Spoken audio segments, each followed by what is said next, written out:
Hello dear students, welcome back to my channel physics SPC. Electrostatics का एक question. A dipole having dipole moment p is placed in front of a solid uncharged conducting sphere as shown in the diagram. The net potential, इस पे भी ध्यान दीजिए, net potential at point p a lying on the surface of the sphere is, net potential पूछ रहा है at point a पर, और ये फिगर दे रखा है। अब देखो, अगर हम ए पॉइंट पर पोटेंशियल निकालना है नेट, तो ए पॉइंट पर नेट पोटेंशियल कितने कारणों से है। तो हमें लगता है एक ही डाइपोल रखा है, डाइपोल की से ए पॉइंट पर पोटेंशियल निकाल लें, जबकि ऐसा नहीं है। ए पॉइंट पर पोटेंशियल तीन कारणों से है। एक तो इस डाइपोल के कारण, और इस डाइपोल के कारण ये अनचार्ज सॉलिड कंडक्टर है, तो इस पर एक इंड्यूस चार्ज डेवलप होगा। डाइपोल मोमेंट की डायरेक्शन होती है नेगेटिव चार्ज टू पॉजिटिव, तो ये नेगेटिव रहा होगा और ये वाला पॉजिटिव चार्ज रहा होगा।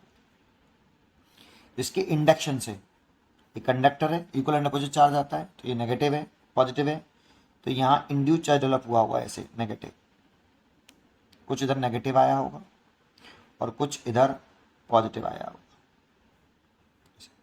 लेकिन इसका जो टोटल चार्ज है, इंड्यूस चार्ज है, ये इंड्यूस नेगेटिव चार्ज हो गया, इंड्यूस पॉजिटिव चार्ज है, लेकिन इन दोनों का जो सम है वो अभी भी जीरो है। Net charge the conductor zero है, केवल चार्ज डिस्प्लेस्ड हो गया है। अब इस पॉइंट पर पोटेंशियल तीन कारणों से हुआ। एक तो डाइपोल के कारण, पॉइंट ए पर अगर हम पोटेंशियल निकालते हैं नेट, वो तीन कारणों से होगा। एक due to dipole, A point का potential due to dipole, plus dipole के कारण है तो इसे ई पी कह देता हूं इसको। एक ए पॉइंट का potential due to positive induce charge, due to positive induced charge, और प्लस ए पॉइंट का potential due to induced negative charge, induced negative charge. लेकिन देखो, इस डाइपोल के कारण तो सीधे इस पॉइंट ए पर पोटेंशियल निकाल सकते हो आप, लेकिन ए पॉइंट का नेट पोटेंशियल चाहिए जो तीन कारणों से है। अब इस इंड्यूस नेगेटिव चार्ज के कारण ए पॉइंट पर पोटेंशियल निकालना और इस इंड्यूस नेगेटिव चार्ज के कारण ए पॉइंट पर पोटेंशियल निकालना आसान नहीं है। रीजन, ये जो चार्ज की, इस इंड्यूस चार्ज की, इस पॉजिटिव इंड्यूस चार्ज से इस पॉइंट की जो डिस्टेंस है वो सिमेट्रिकल डिस्टेंस नहीं है। इसकी डिस्टेंस अलग है, इसकी अलग है, इससे अलग है, इससे अलग है, ऐसे इसमें है ना। तो इसकी डिस्टेंस अलग होगी तो net potential due to positive induce charge और नेगेटिव इंड्यूस चार्ज जीरो नहीं होगा, कुछ ना कुछ होगा। तो बहुत मुश्किल हो जाएगा ए पॉइंट का पोटेंशियल निकालना, क्योंकि positive charge, induce positive charge के से कितना पोटेंशियल और नेगेटिव कितने, दोनों का सम जीरो नहीं होने वाला। चार्ज बराबर है, ये पॉजिटिव चार्ज और नेगेटिव चार्ज बराबर होगा, बट डिस्टेंस तो अलग अलग है बेटा। पॉइंट ए से सिमेट्रिकली नहीं है पॉइंट ए इस चार्ज, इंड्यूस चार्ज और इंड्यूस नेगेटिव चार्ज के लिए, इसीलिए इसको नहीं कैलकुलेट कर सकते। फिर एक पॉइंट का पोटेंशियल क्वेश्चन आता है, तो एक पॉइंट का नेट पोटेंशियल फिर कैसे निकालें। देखो, अगर हम ओ पॉइंट की बात करें, अगर हम ओ पॉइंट का नेट पोटेंशियल निकालें, ओ पॉइंट का नेट पोटेंशियल, ये भी तीन कारणों से होगा। एक, ओ पॉइंट का potential due to dipole, due to electric dipole P. एक, ओ पॉइंट का potential positive induce charge, due to positive induce charge, और ओ पॉइंट का potential due to induce negative charge, due to induce negative charge. अब देखो, ओ point का potential क्यों निकाल रहे हो, निकाल तो ए का है, बच्चा सोचता है ए का निकालना है, निकाल ओ का रहे हो, अभी थोड़ी देर में बता दूंगा। पहले ओ का निकाल सकते हैं, तो बिल्कुल निकाल सकते हैं। इस डाइपोल के लिए ये पॉइंट एक्सियल पोजीशन होगी, और इंड्यूज पॉजिटिव चार्ज और इंड्यूज नेगेटिव चार्ज, यहां कितना नेगेटिव आएगा कितना पॉजिटिव आएगा नहीं मालूम, बट इन चार्ज की इन दो, इस जितना ये पॉजिटिव आएगा उतना ही नेगेटिव आएगा, और इन चार्ज की, एवरी चार्ज की सेंटर ओ से डिस्टेंस, इसकी डिस्टेंस, इसकी डिस्टेंस, इसकी डिस्टेंस, इसकी डिस्टेंस, इसकी डिस्टेंस, इसकी सबकी डिस्टेंस सिमेट्रिकली है, बराबर डिस्टेंस है।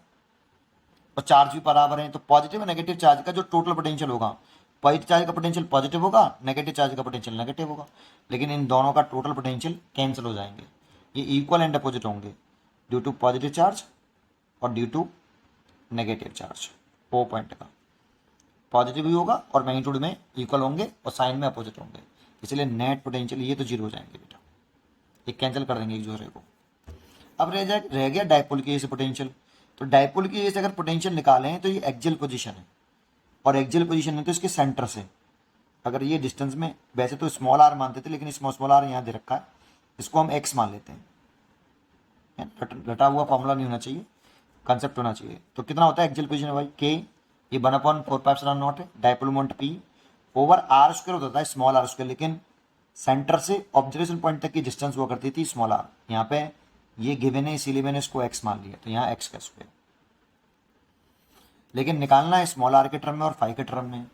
तो देखो ये 90 डिग्री है तो ये हाइपोटेन्यूस हो गया, और इस एंगल को निकालूं तो ट्राइंगल में लगा रहा हूं, इस वाले ट्राइंगल में इसे एम मान लेते हैं, तो ट्राइंगल ओ ए एम में लगा रहे हैं, कॉस फाई लगा लें, cos phi equal to base बटे हाइपोटेन्यूस, तो बेस हो गया ये 90 डिग्री के सामने वाला हाइपोटेन्यूस, एंगल के सामने वाला परपेंडिकुलर, जो बच गया वो बेस, तो आर बेस है और हाइपोटेन्यूस एक्स है, तो यहाँ से एक्स निकल के आया आर अपॉन कॉस फाई,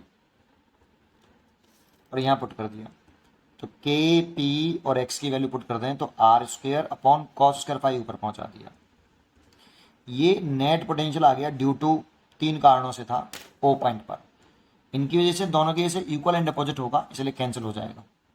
यहाँ पर इक्वल एंड अपोजिट नहीं होगा बेटा ए पॉइंट पर, इसके कारण और इसके वजह से इक्वल, चार्ज इक्वल है लेकिन डिस्टेंस सिमेट्रिकल नहीं है बेटा, इसीलिए दोनों का इक्वल एंड अपोजिट नहीं होगा, तो कुछ ना कुछ होगा, फिर इसीलिए ए पॉइंट पे तुम डायपोल की से पोटेंशियल निकाल भी लोगे, इसके से नहीं निकाल पाओगे तो मुश्किल हो जाएगा। सर ओ का क्यों निकाल रहे हो, ओ का थोड़ी पूछा है, पूछा तो ए का है, बात तो सही कह रहा है, पहले ओ पॉइंट का ही समझ में आया, ठीक है। अब जानते हो ये कंडक्टिंग मटेरियल है, और कंडक्टिंग मटेरियल जहां होता है वहां कंडक्टिंग मसाला जहां पर हो, जहां पर भी कंडक्टिंग मसाला हो किसी भी शेप का, वो कंडक्टिंग मटेरियल है, वहां electric field, net electric field zero होता है, ये हमें पता होना चाहिए भाई। तो लिखना चाहिए हमें, we know that electric field intensity inside the conducting material, inside the conducting material, sphere नहीं कह रहा मैं, उससे बच्चों को लगता है कंडक्टिंग स्पीयर के अंदर इलेक्ट्रिक फील्ड जीरो, अरे नहीं, जहां पर भी कंडक्टिंग मसाला हो, चाहे स्पीयर हो चाहे कुछ भी हो, कंडक्टिंग मसाला हो, जहां कंडक्टिंग मटेरियल हो, तो inside the conducting material electric net electric field zero, sphere नहीं कह रहा भाई मैं, ठीक है ना, ये स्पीयर है वो अलग बात है, स्पीयर नहीं होता, कोई कंडक्टिंग मटेरियल प्लेट होती है ऐसे और कंडक्टिंग मटेरियल होता, यहाँ पे भी नेट इलेक्ट्रिक फील्ड जीरो होता, net electric field zero, electric field inside the conducting material, net electric field intensity inside the conducting material zero always, ये पॉइंट आपको उम्मीद है पता होना चाहिए।